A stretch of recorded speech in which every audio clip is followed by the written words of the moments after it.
নারী বিষয়ক সংস্কার কমিশন প্রধান উপদেষ্টা বরাবর নারী অধিকার সংস্কারের যে প্রস্তাবনা জমা দিয়েছে, সেই প্রস্তাবনা দেখে দেশপ্রেমিক তাওহীদি জনতা স্তম্ভিত হয়ে পড়েছে।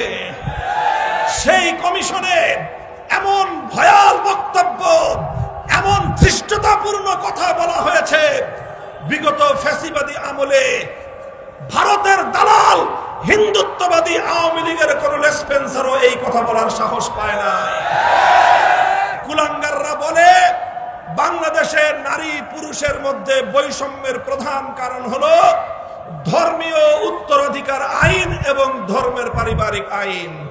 আমরা ডক্টর ইউনূস সাহেবকে বলি, এদেশের তাওহীদি জনতা আপনাকে সমর্থন দিয়ে যাচ্ছে, কিন্তু মনে রাখবেন এ সমর্থন নিঃশর্ত সমর্থন নয়।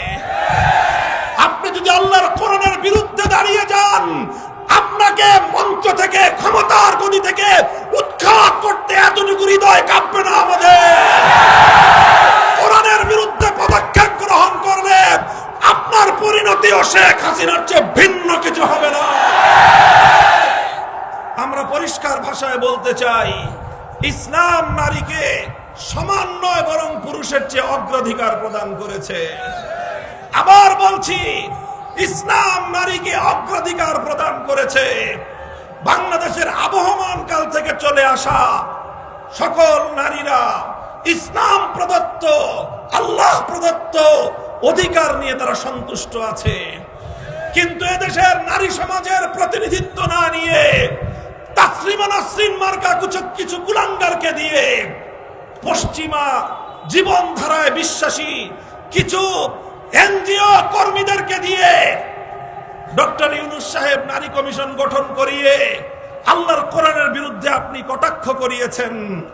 দাবি তুলতে চাই, 90% মুসলমানের ধর্মীয় অনুভূতিতে আঘাত দেওয়ার জন্য নারী কমিশনের প্রত্যেকের বিরুদ্ধে আইনানুগ ব্যবস্থা গ্রহণ করতে হবে।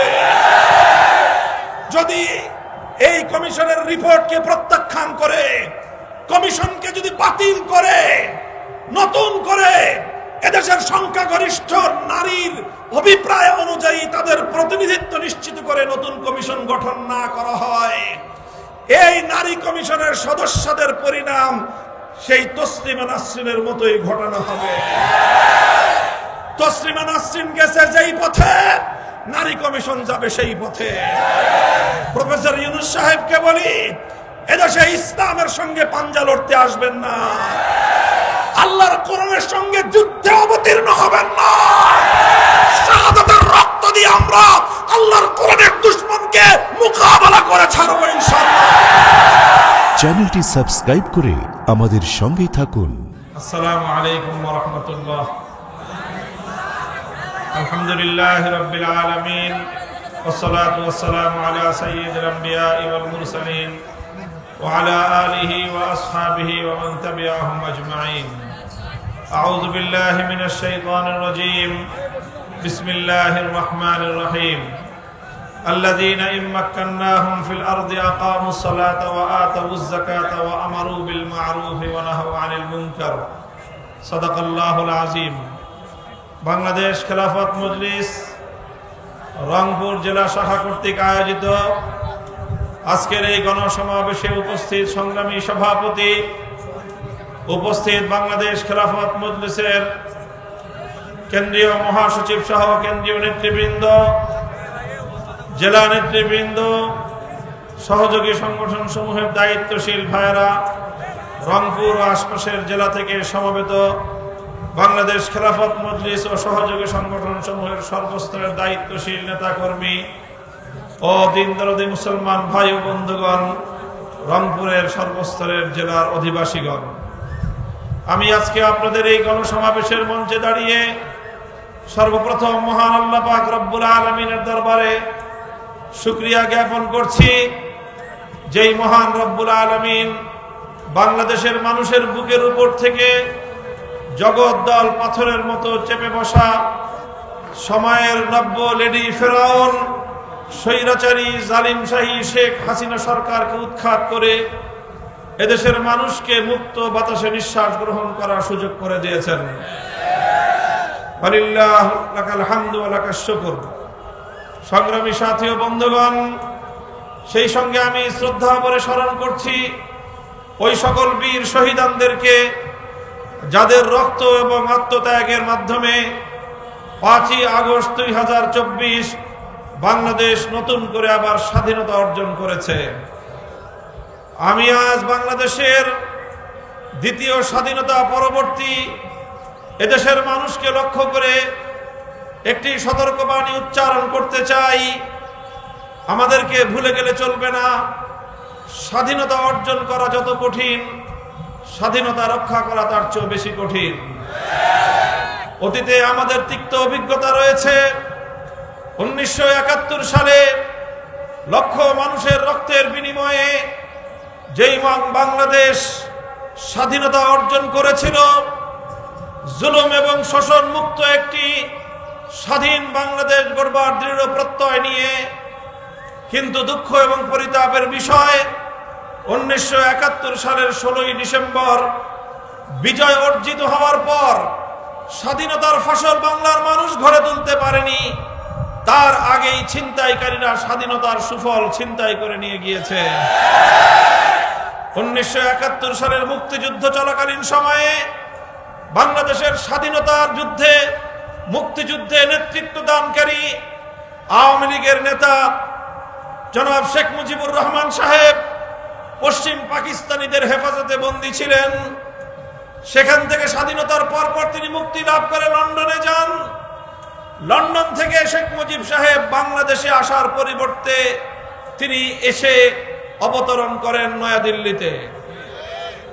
স্বাধীন একটি বাংলাদেশ, সদ্য স্বাধীনতা প্রাপ্ত দেশের স্বাধীনতার নেতা তিনি প্রথমে নিজের দেশে না গিয়ে নয়াদিল্লিতে পদার্পণ করার মধ্য দিয়েই বাংলাদেশের স্বাধীনতা ছিনতাই হওয়ার পথ উন্মুক্ত হয়েছিল।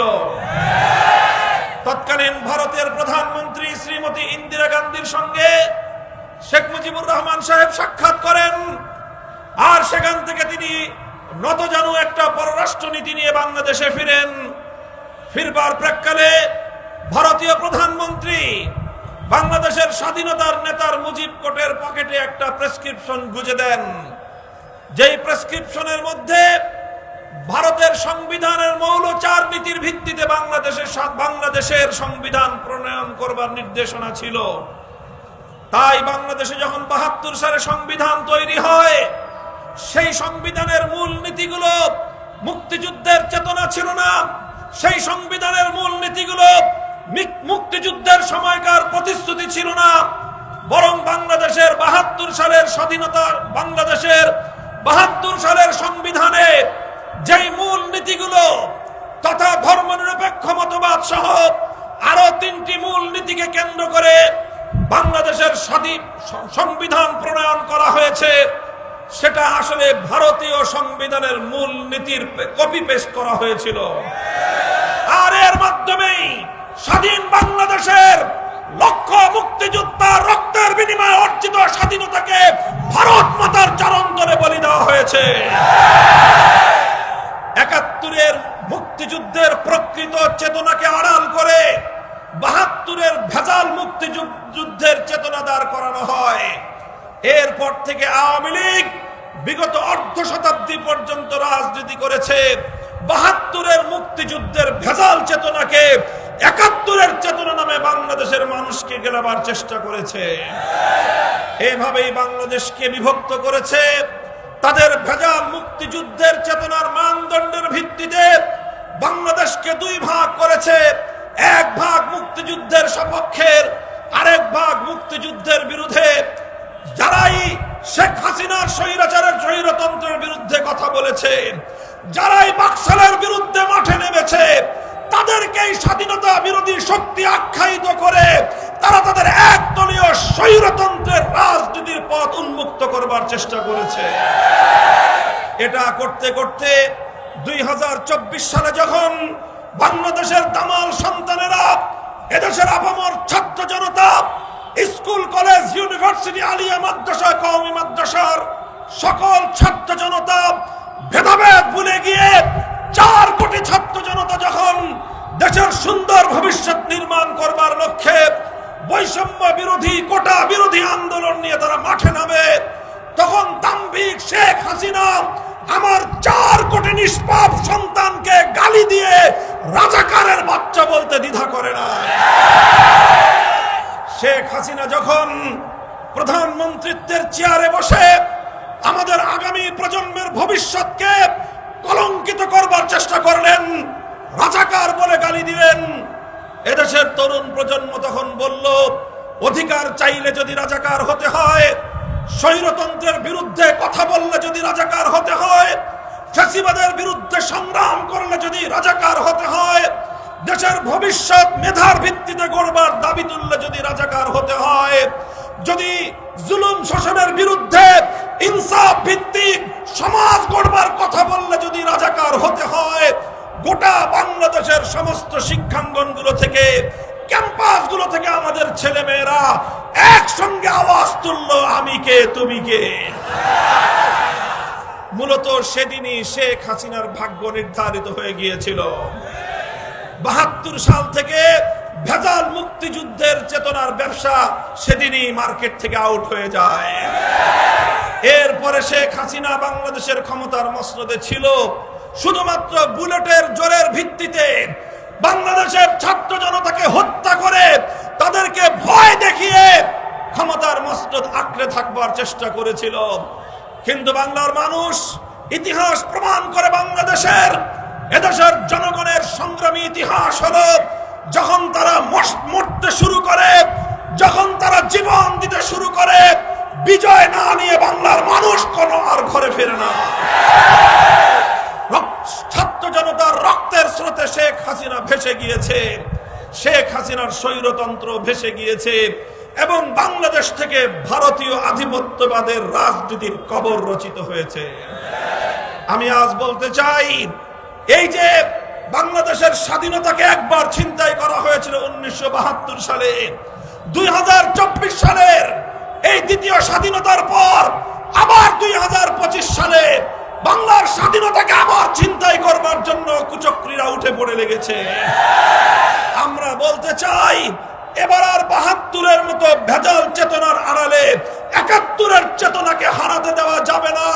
এবার 2024-এর প্রকৃত ফ্যাসিবাদ বিরোধী চেতনাকে বাংলাদেশ থেকে যেভাবে উৎখাত করা হয়েছে, আর কোনদিন সেই চেতনা বাংলার রাজনীতিতে পুনর্বাসিত হতে দেওয়া হবে না ইনশাআল্লাহ। সংগ্রামী সাথী ও বন্ধুগণ, আমি বলতে চাই, অন্তর্বর্তীকালীন সরকারের কাছে জোরালো দাবি জানাই, শেখ হাসিনা এবং তার খুনি মন্ত্রিসভা এবং তার প্রশাসনের রাষ্ট্রযন্ত্রকে ব্যবহার করে সরকারের দেওয়া আমার ট্যাক্সের পয়সায়, জনগণের ট্যাক্সের পয়সায় হেলিকপ্টার, বন্দুক, পিস্তল, গুলি তাদেরকে দেওয়া হয়েছে দেশের স্বাধীনতাকে রক্ষা করার জন্য, দেশের ছাত্র জনতাকে খুন করার জন্য নয়। প্রশাসনের ঊর্ধ্বতন যেই সকল কর্মকর্তাদের নির্দেশে 2009 সালের পিলখানা ট্র্যাজেডিতে, 2013 সালের শাপলা চত্বরে, 2021 সালের মোদী বিরোধী আন্দোলনে, 2024 সালের বৈষম্য বিরোধী আন্দোলনে যারা এদেশের নিরপরাধ মানুষকে পাখির মতো গুলি করে হত্যা করেছে, প্রশাসনের ঊর্ধ্বতন নির্দেশদাতা সকলকেই বিচারের আওতায় আনতে হবে। শেখ হাসিনা এবং তার নেসপেনশনদের বিচার নিশ্চিত করতে হবে বাংলাদেশে। আওয়ামী লীগ, যুবলীগ, হাতুড়ি লীগ, হেলমেট লীগ, ছাত্রলীগ, এই হাতুড়ি লীগ আর হেলমেট লীগে পরিণত হওয়া যুবলীগ আর ছাত্রলীগকে দিয়ে শেখ হাসিনা এদেশের ছাত্র জনতার বিরুদ্ধে লেলিয়ে দিয়ে তাদেরকে খুন করিয়েছে। এজন্য এই হত্যাকাণ্ডগুলোর সঙ্গে জড়িত আওয়ামী লীগের প্রত্যেকটি নেতা, খুনিদের বিচার নিশ্চিত করতে হবে। আওয়ামী লীগকে তাই জুলাই, আগস্ট সহ 2013 সালের শাপলা চত্বরের গণহত্যা, অন্যান্য গণহত্যার দায়ে আওয়ামী লীগকে সন্ত্রাসী সংগঠন হিসেবে ঘোষণা করতে হবে। প্রথম দাবি হলো সন্ত্রাসী সংগঠন হিসেবে ঘোষণা করা, দ্বিতীয় দাবি হলো তাদের বিচার নিশ্চিত করা। বিচার করার পরে যদি আওয়ামী লীগের আন্ডা বাচ্চা কিছু বাঁচে, তারপরে আওয়ামী লীগের রাজনীতির শখ পূরণ করার প্রশ্ন 3 নম্বরে আসবে। আমার বিশ্বাস, যদি নিরপেক্ষভাবে বিচার করা হয়, আওয়ামী লীগের হত্যাকাণ্ডের সঙ্গে যে সকল আওয়ামী লীগের নেতাকর্মীরা জড়িত ছিল, যে সকল খুনি সন্ত্রাসীরা জড়িত ছিল, বাংলাদেশের কোন একটি ইউনিয়ন পরিষদেও নির্বাচন করবার মতো নিরপরাধ কোন মানুষ আওয়ামী লীগে খুঁজে পাওয়া যাবে না। আজ দেখা যায় কিছু মানুষ আওয়ামী লীগের জন্য মায়া কান্না শুরু করেছে।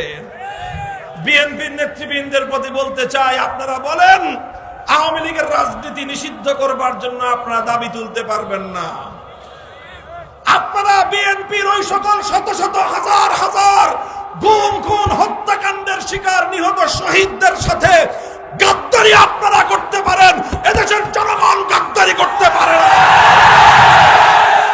সকল শহীদের বিচার হওয়ার আগ পর্যন্ত আওয়ামী লীগকে বাংলাদেশের 55,000 বর্গ মাইলের কোথাও রাজপথে নামতে দেওয়া হবে না।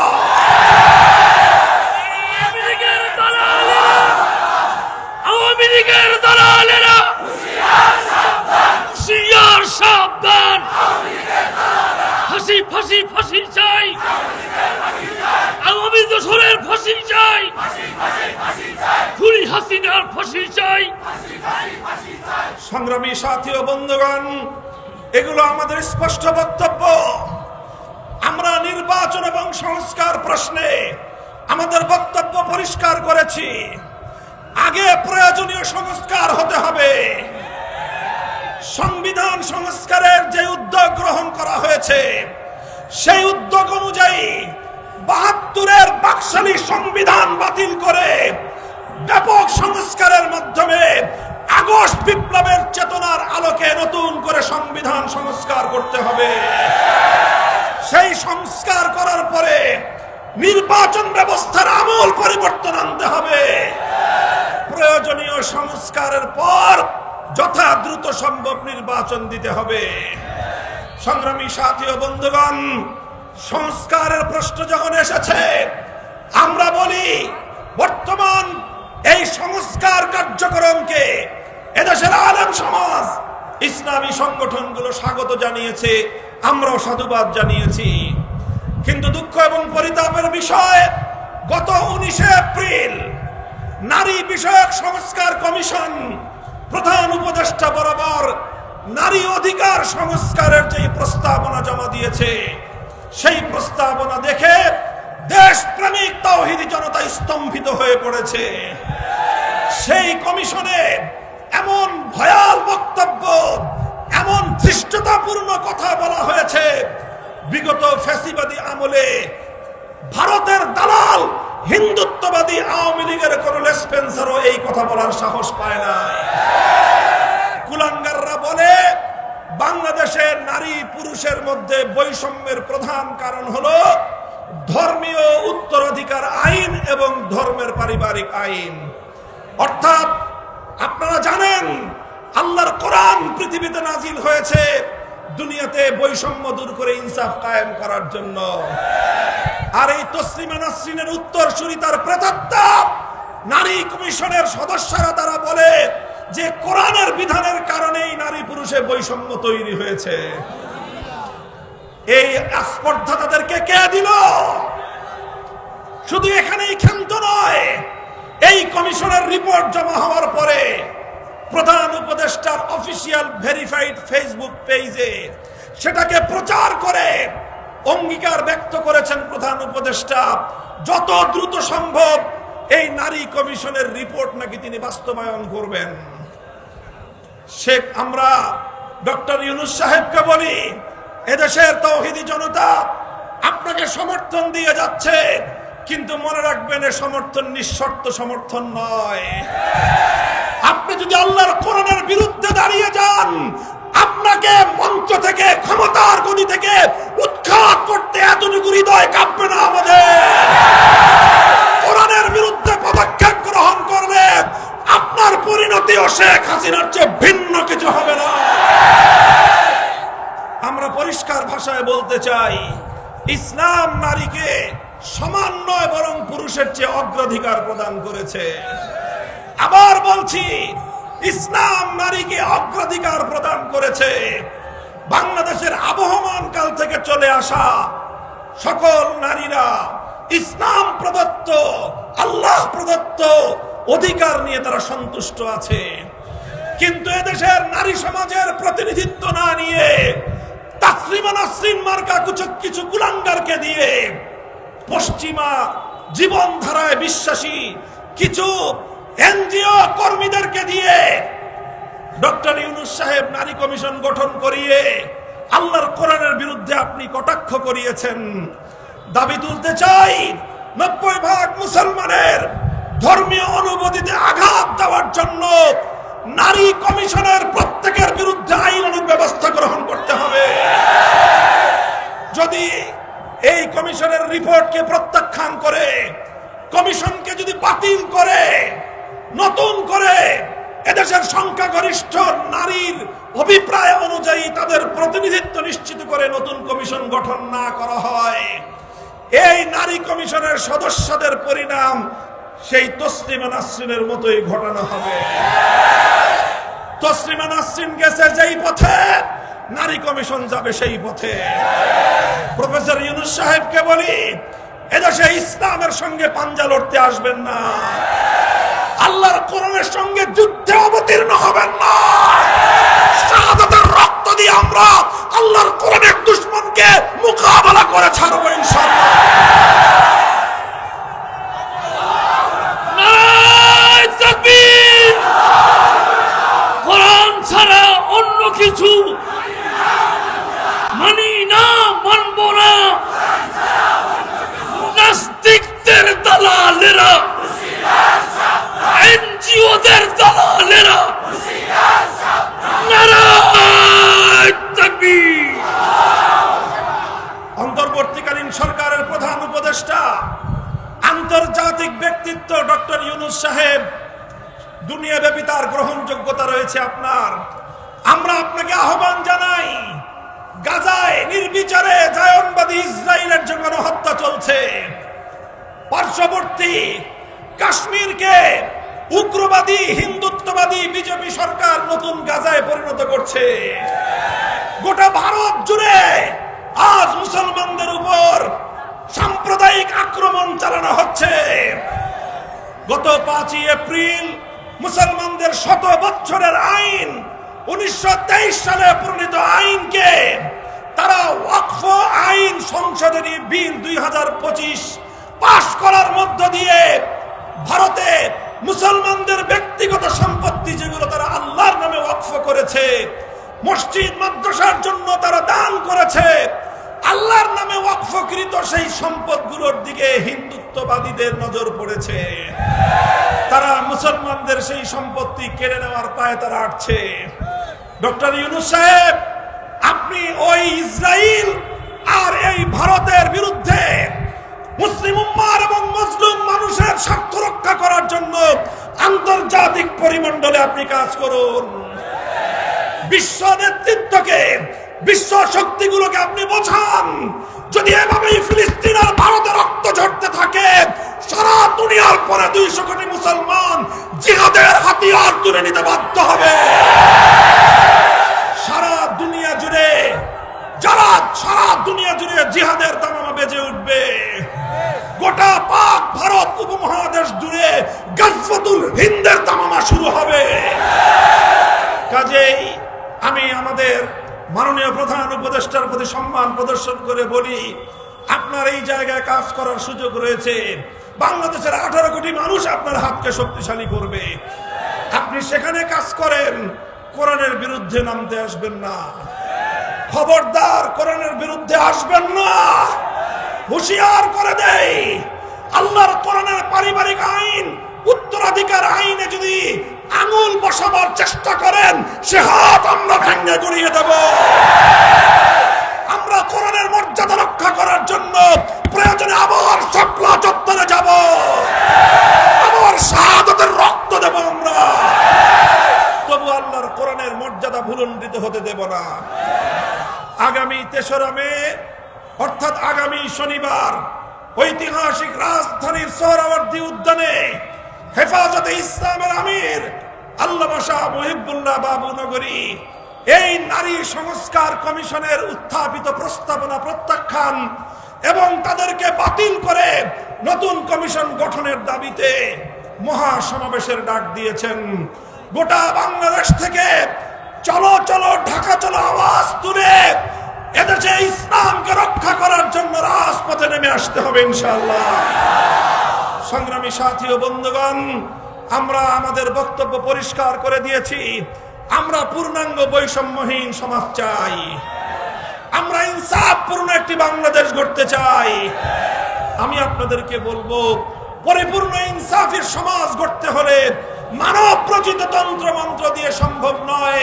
পূর্ণাঙ্গ ইনসাফের নিশ্চয়তা দিতে পারে একমাত্র আল্লাহ প্রদত্ত রাজনৈতিক বন্দোবস্ত।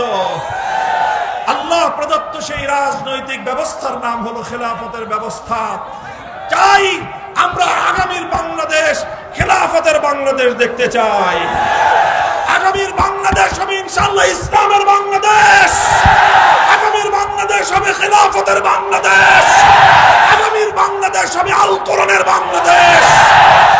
সেই বাংলাদেশ গড়বার জন্য বাংলাদেশ খেলাফত মজলিস, খেলাফত যুব মজলিস, শ্রমিক মজলিস, খেলাফত ছাত্র মজলিসের হাতকে আপনারা শক্তিশালী করবেন ইনশাআল্লাহ। আসন্ন নির্বাচনে রিকশা প্রতীক নিয়ে বাংলাদেশ খেলাফত মজলিসের প্রার্থীরা আপনাদেরকে খেলাফতের পক্ষে সংগঠিত করবার জন্য মাঠে নামবেন। আপনারা আমাদের প্রার্থীদের সঙ্গে সহযোগিতা করবেন তো ইনশাআল্লাহ। আল্লাহ পাক কবুল করুন। আল্লাহ পাক রব্বুল আলামিন আজকের এই গণসমাবেশকে কবুল করুন। রংপুরের জেলা কমিটির দায়িত্বশীল এবং নেতা কর্মী সকলকে আমি ধন্যবাদ জানিয়ে বক্তব্য শেষ করছি। ওয়া আখিরু দাওয়ানা আলহামদুলিল্লাহি রাব্বিল আলামিন। সুবহানাল্লাহি ওয়া বিহামদিহি সুবহানাল্লাহিল আযীম। সুবহানাকাল্লাহুম্মা বিহামদিক আশহাদু আন লা ইলাহা ইল্লা আনতা আস্তাগফিরুকা ওয়া আতুবু ইলাইক। ইয়া হাইয়্যু ইয়া কাইয়্যুম বিরহমাতিকা নাস্তাগীথ। اللهم اصلح لنا شأننا كله ولا تكلنا إلى أنفسنا طرفة عين. ربنا تقبل منا إنك أنت السميع العليم وتب علينا إنك أنت التواب الرحيم. سبحان ربك رب العزة عما يصفون وسلام على المرسلين والحمد لله رب العالمين.